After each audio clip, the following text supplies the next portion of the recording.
Guillaume Devial, bonjour. Bonjour. Vous êtes donc le fondateur de la boîte à idées. Tout à fait. Une entreprise que vous avez créée il y a combien de temps?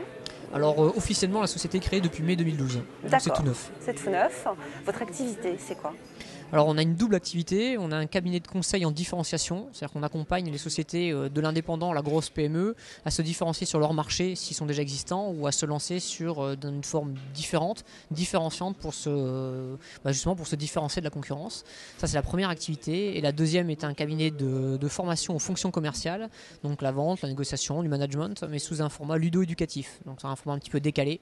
On utilise aujourd'hui une méthodologie et des techniques qui sont utilisés et usés depuis longtemps dans des très grosses structures et des PME leaders sur leur marché, mais sous un format beaucoup plus ludique pour permettre justement de faire du sur-mesure et d'inciter les salariés à être contents de la formation, ce qui n'est pas toujours une évidence.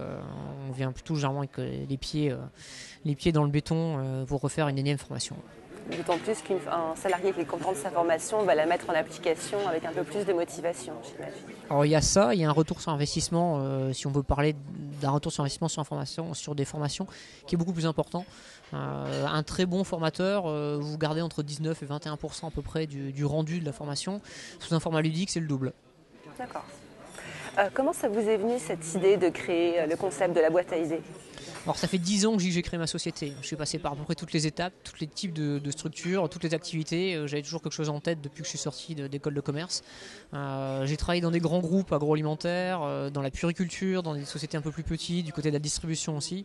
Et toujours dans le cadre des formations, c'est pas que je m'ennuyais, mais on avait des formateurs intéressants, des contenus qui pouvaient porter un grand intérêt, mais j'ai tendance à zapper moi assez vite. Et ça me posait un problème quand je suis passé de l'autre côté de la barrière en disant je suis directeur des ventes, j'ai besoin de former mes collaborateurs. Et aujourd'hui, j'ai pas l'impression qu'ils en retiennent grand chose. Donc de là, et puis le fait d'avoir rencontré mon associé aussi, qui lui est un pur créatif. Par pur hasard, suite à une panne de voiture, on a eu l'occasion de discuter, de refaire le monde une demi-journée. On s'est dit qu'il fallait travailler sous ce format-là, trouver quelque chose de plus ludique, et c'est parti sur la formation et sur le conseil.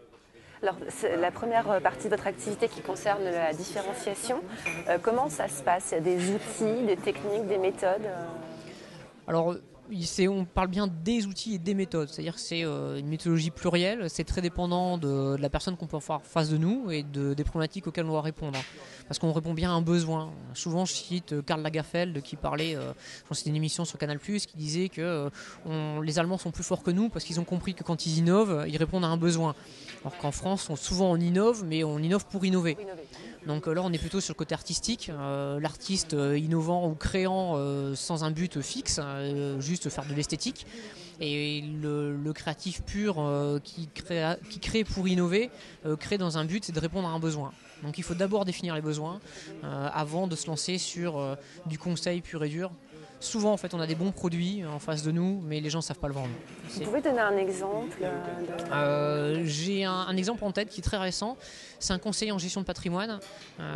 C'est quelqu'un qui a un très gros bagage technique derrière lui, qui est passé par les côtés assurances, par le côté purement financier ou immobilier. Donc à peu près tout le panel qu'on peut trouver sur la gestion de patrimoine. Parce que derrière le patrimoine on met vraiment tous les investissements, et qui ne savent pas se vendre. Et on a vendu ça sous un format complètement ludique, complètement décalé par rapport à sa formation.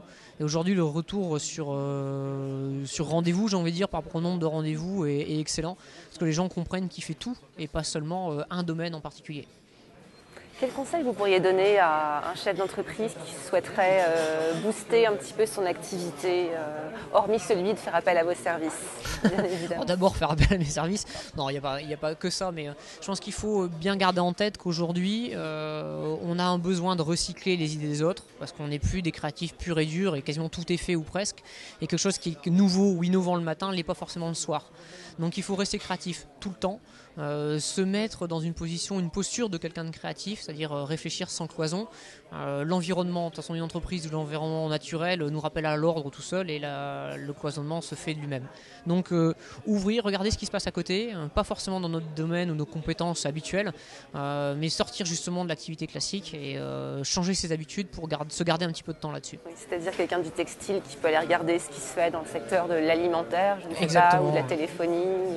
Moi j'appelle ça du détournement. temps. Souvent, on a des technologies, parce qu'on parle souvent dans l'innovation de technologie, on détourne une technologie pour l'utiliser dans un autre domaine, mais il ne faut pas oublier non plus que 50% des innovations sont justement non technologiques. Donc ça peut être une innovation de service, comportementale, de techniques de vente ou de choses complètement décalées.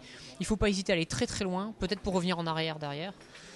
Et s'entourer des bonnes personnes aussi. Vous êtes dirigeant, mais il n'y a pas que vous qui décidez, il y a des gens en dessous de vous qui peuvent vous aider, ou alors des copains de clubs de dirigeants, de réseaux qui sont aussi importants. Partagez l'idée. C'est une créativité ou enfin quelque chose de créatif ou d'innovation. Il faut réussir à le partager pour aboutir à quelque chose d'utilisable. Parfait. Merci beaucoup pour ces conseils en tout cas. Merci à vous. Au revoir. Au revoir.